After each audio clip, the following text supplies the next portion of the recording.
Et merci à vous tous du Gamounet, hein, parce que c'est un peu notre maison mère ici. Quand on fait nos Tradamus, on a évidemment tous en tête qu'il y a un réseau qui s'est créé à partir d'ici. Et ce qui est passionnant, c'est que ce réseau, à la base c'est des réseaux d'enseignants, finalement ce réseau s'est étouffé autour des pratiques du bal. Alors on n'a pas une pratique de bal, mais on a des pratiques de bal.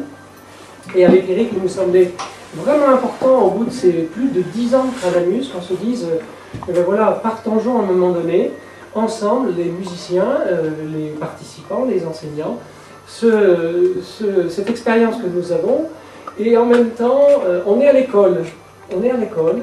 Et l'école, pour nous, ça a un grand sens. C'est un sens de construction, d'apprentissage et de construction de savoir.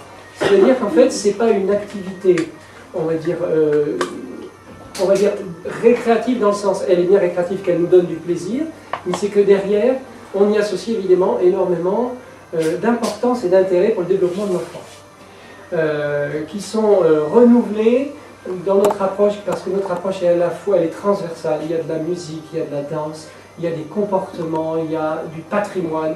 Et en fait, c'est toute cette approche qui balaye en fait de nombreuses compétences, de nombreux domaines des savoirs à l'école. Alors, école primaire, mais ça aurait pu continuer au collège. Hein. L'an passé, on s'est retrouvé ici avec des professeurs de collège et on a, avec Eric, animé des temps de formation. Donc, il n'est pas impossible, et même il est souhaitable que ça perdure et que ça puisse continuer au collège. Pour l'instant, on a peu d'exemples.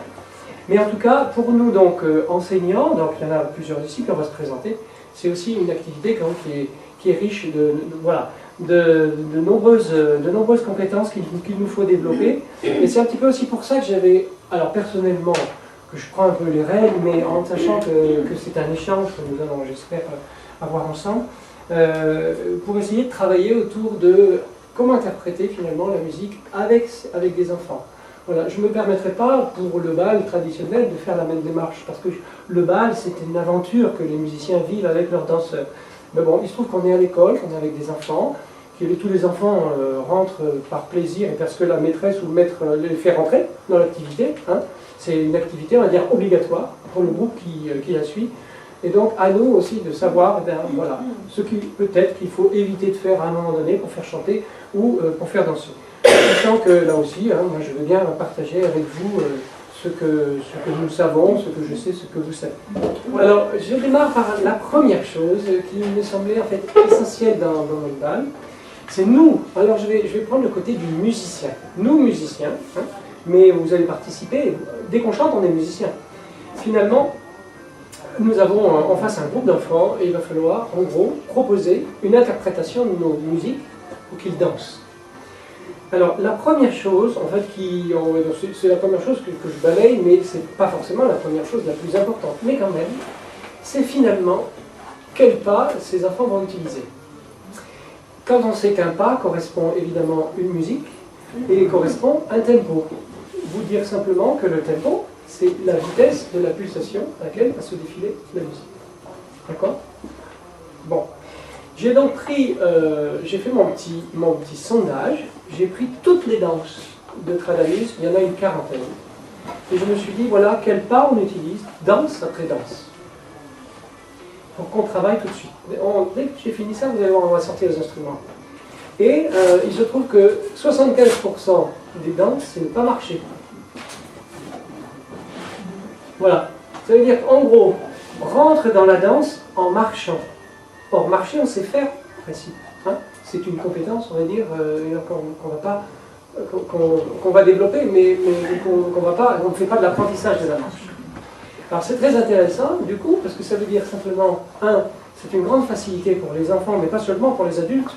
On ira voir, on peut aller voir les danses collectives, et il y a aussi de nombreuses danses où on marche. Donc, pour les enfants, ça nous fait rentrer facilement dans la danse, mais cependant, comment marche-t-on ?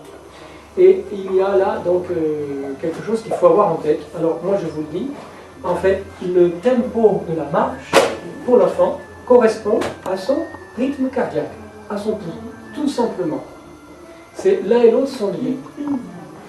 Et du coup, le musicien, il faut qu'il ait ça en tête. Si le tempo est trop lent, l'enfant il va se désynchroniser. avec la pulsation. C'est-à-dire qu'en fait, il n'arrivera plus à les suivre. Certains la suivront, mais la majorité ne la suivront pas. Parce que c'est quand même une marche intuitive, c'est quand même quelque chose qui n'est pas intellectualisé, hein. Ça reste du ressenti. Si le tempo est plus rapide, les enfants auront tendance à changer de pas, ou aussi à se désynchroniser. Voilà. Alors du coup, c'est quoi le tempo d'un enfant de 2 ans à 8 ans? Vous avez une idée? Il est plus rapide que nous. Alors nous, on veut dire, c'est entre 50 et 80, hein, les adultes. Et en fait l'enfant, donc je vais chercher ça. Eh bien, l'enfant de 1 an, c'est entre 80 et 160 quand c'est rapide. Et l'enfant de 4 ans, c'est entre 80 et 120. Donc, en fait, c'est bien plus rapide que nous. Alors, 120, c'est le rythme, c'est le tempo de la Marseillaise, donc c'est facile 120, parce que c'est le double de la seconde. Voilà 120. Si on a ça en tête, on en prend vite 120.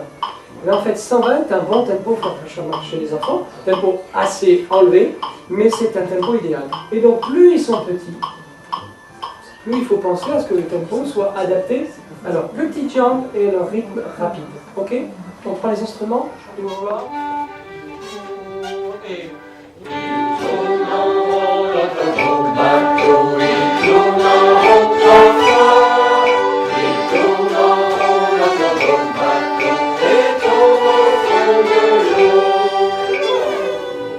Il tombe là.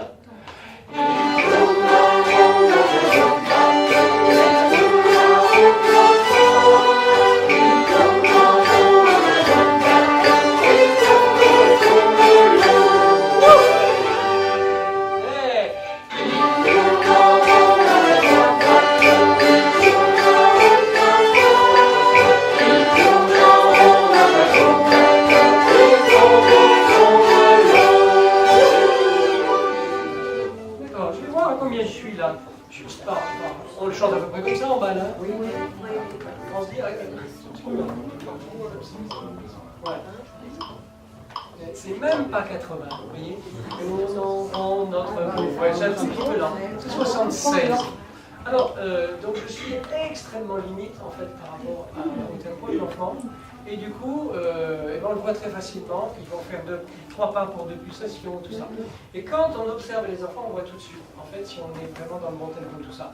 On accélère un peu, et on se dit, pour eux, en fait, il va falloir peut-être que, même si c'est, alors je ne vais pas prendre 120, ce serait vraiment militaire, mais je vais prendre 100. Regardez. Il tourne en rond, notre beau bateau, il tourne en rond 3 fois. Allez, on y va, on fait comme ça. Ah, c'est bizarre, hein? C'est bizarre, hein? Et... Il tourne en rond, notre beau bateau, il tourne en rond 3 fois. Il tourne en rond, notre beau bateau, il tourne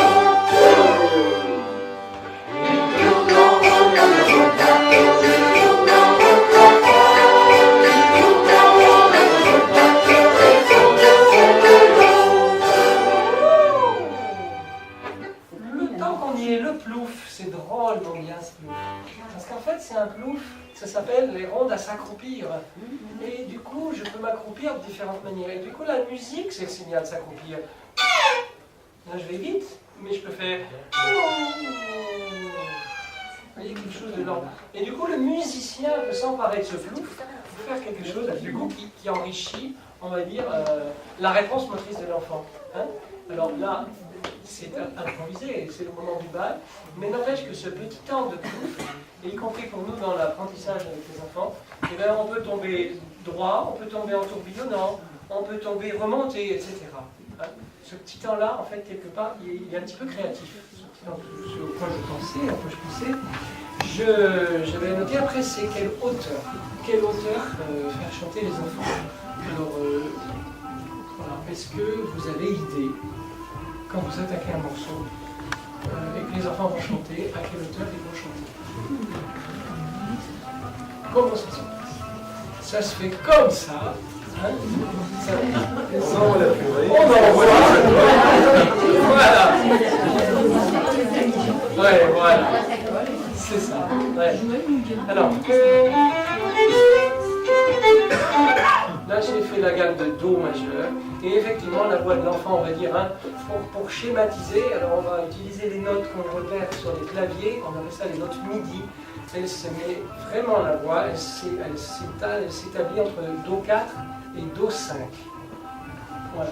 Sachant que le La du diapason, celui-là, 440 Hz, c'est La 4. Tout simplement parce qu'il y a sur le piano La 3, La 2, La 0 et même La moins 1, donc des notes de plus en plus graves. Et puis il y a La 5, La 6, La 7, des notes de plus en plus aiguës. Un piano, c'est 7 octaves. Lui, il a pris au milieu. Donc 440 Hz. C'est vrai que ça, il faut, enfin, de mon avis, si vous voulez, il y a le chant spontané, on chante comme on a envie, rien à dire, on chante comme ça vient. Par contre, quand on a des musiciens qui nous accompagnent, etc., autant se mettre dans l'ambitus de la voix de l'enfant, tout simplement, parce qu'on va développer leur qualité vocale. Et si on est ou trop haut ou trop bas, eh bien, malheureusement, en général, vous savez, dès que c'est trop haut, l'enfant il va chanter dans le grave de sa voix. Parce qu'il ne va pas utiliser son suraigu. D'accord, là. Voilà. Il utilise peu sa voix de tête, et donc il va se mettre dans le grave, et on n'aura plus un chant, on aura une sorte de parler chanté, rythmé, mais qui ne porte pas, on va dire, qui n'est pas timbré. Donc voilà, donc je vous, juste, à moi, à mon avis, je souligne cet aspect de l'interprétation du chant et des danses en bal d'enfants, c'est de faire attention à l'ambitus de la voix chantée. Quand le chant est chanté. Ah, s'il n'est pas chanté, faire soit le jig, tu le prends en do, ça va très bien, parce que je veux dire que le jig, il n'y a pas besoin de chanter. Alors du coup, j'ai un petit peu refait mon cahier, sous un autre angle, on va dire, sous l'angle des tonalités. Et donc, d'une manière générale, il y a beaucoup de choses qui sont dans les bonnes tonalités. Ah oui, ce que je n'ai pas dit, c'est qu'entre Do et Do, c'est la note plus grave ou plus aiguë. Ça peut aller jusqu'au La grave et jusqu'au La aigu, hein, une voix travaillée d'enfant. Au lieu d'une octave, ça peut faire 2 octaves. Mais d'une manière générale, pour une voix non travaillée, c'est à peu près entre Do et Ré, on va dire. Hein. Ré, la note la plus aiguë, ça fait on va dire, une octave plus une note. Ça fait une neuvième. Et du coup, la note moyenne de tout ça, entre Do et Do, ça serait le Fa ou le Sol. Donc Fa majeur, Sol majeur. Pas tout, on va passer les quelques exemples, je me suis noté, mais d'une manière générale, Fa majeur, Sol majeur va bien pour les enfants. En général, Fa majeur, c'est idéal. On a la calme. Les chants traditionnels ont en général un ambitus d'une octave ou d'une neuvième.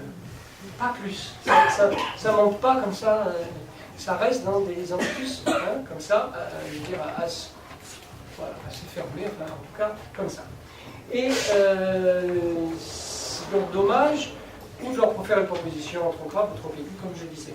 Alors, ce qui fait qu'on a joué là beaucoup en sol.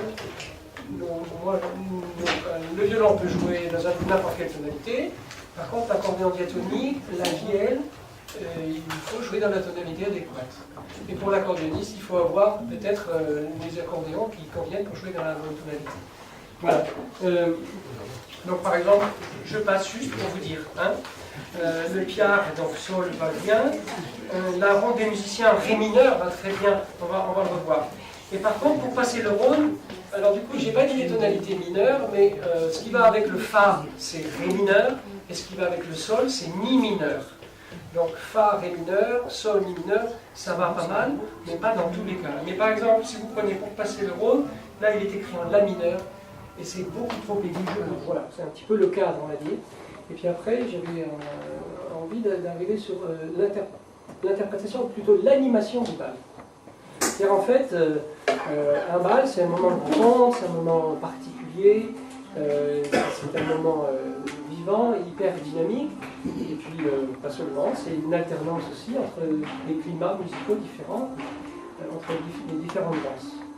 Alors, du coup, je vous avais préparé un petit truc là, merci donc à Cyril qui l'a tiré, qui a fait une radio. Je vous avais préparé un petit truc parce que dans l'animation du bal, en fait, de groupe, alors il y a deux solutions. Ou bien c'est un enseignant qui anime le bal, il y a quelqu'un qui est issu de de la classe, ou des classes qui sont sur le bal, ou bien c'est un des musiciens du groupe. C'est évident. Peut-être qu'on peut le faire à deux. Hein. Mais quand même, il y a besoin de savoir qui anime le bal. En fait, si tu fais ça, je me dis non, non. Mais nous, en fait, on demande, quand on n'a pas personne dans la salle, on demande aux classes, aux de l'animer. professeurs des écoles, qui veut bien animer. Et s'il n'y en a pas qui anime, Eh ben, moi je fais ça sur scène. tu prends scène, voilà, tu prends charge. Mais en général, il y a toujours quelqu'un qui veut bien animer. D'accord. Alors, qu'est-ce qui prend en charge l'animateur? C'est ça qui est intéressant. Qu'est-ce qui prend en charge? Eh ben, en fait, l'animateur, il n'a vraiment jamais fait ça, donc il vient me voir, il vient nous voir, les musiciennes, et puis on discute des danses, on voit comment ils ont prise et tout. Enfin, d'abord on prépare. Et ben voilà, après, c'est exactement. Donc il y a une sorte de préparation. Et la suite des danses, moi je trouve que c'est pas anodin. C'est-à-dire que l'enchaînement des danses, finalement, se fait de façon un peu calculée quand même. Alors justement, pourquoi moi j'y vois plusieurs raisons, enfin au moins deux grandes. La première, c'est que les formations de la danse prennent du temps dans le bal.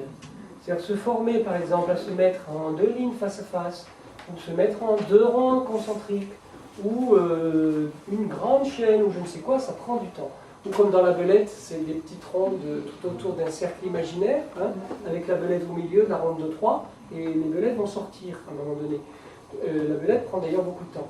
Donc en fait, par économie un peu de temps, il est intéressant, moi je le vois comme ça, d'enchaîner des danses où on ne va pas demander des formes de danse qui sont trop éloignées les unes des autres. Est-ce que vous êtes d'accord comme ça, hein? Il y a économie de temps. En fait, il y a, dans l'idée du bal, c'est l'idée quand même d'un temps qui est animé, où on perd le moins de temps possible, il n'y a pas trop de temps mort, donc il faut quand même avoir ça en tête, parce que sinon il y a beaucoup de temps mort, et plus il y a de temps mort, plus les enfants s'excitent, plus ils s'excitent, plus ils se fatiguent et deviennent inattentifs. On perd la dynamique. Voilà, on perd la dynamique. Donc avoir en tête ça, donc ça se construit, comme vous dites, avec les enseignants, d'ailleurs ça se construit dans les ateliers, on imagine des danses qui peuvent aller ensemble. Donc, en reprenant les danses de Tradamuse, il y a suffisamment, sur la quarantaine de danses qu'il y a suffisamment de danses pour qu'il y ait plusieurs danses en cercle, en ronde, en chaîne, en couloir, etc., en ligne, etc. D'accord? Donc à vous de faire votre tri. Et moi je trouve que dans le choix du bal, justement, c'est l'alternance entre les formes de danse. Donc ça, je dis qu'il y avait deux choses. C'est la première chose, l'alternance entre les formes de danse qui me paraît importante. Parce que du coup, si on est tout le temps en ronde, quand même c'est dommage. Ou au contraire, si on est tout le temps à deux, il n'y en a pas tant que ça. Du coup, il faut savoir nommer les formes de danse. Je vous ai préparé un petit recueil que je vous soumets là. Et puis la deuxième chose, c'est un petit peu le climat de la danse. C'est-à-dire, en gros, il y a des danses toniques, dans lesquelles vraiment on s'est beaucoup donné, puis il y a des danses plus calmes, dans lesquelles justement on peut un petit peu lâcher, et puis se ressourcer, puis faire revenir l'énergie pour la prochaine danse, etc. C'est un petit peu dans cette alternance. Donc finalement, ça fait deux critères qu'on peut faire jouer sur la dimension de l'animation du bal, en tout cas de la forme du bal. Et je trouve que ces critères-là, il faut les exploiter au maximum. Voilà. Ça peut être subjectif, hein, mais il faut, à mon sens, il faut bien les exploiter en tout cas, pour que les choses ne viennent pas par hasard. Tu fais ce que tu veux, c'est pas vraiment ça, hein, dans le bal, d'enfant en tout cas. Hein. Voilà. Alors, on va se faire justement une farandole.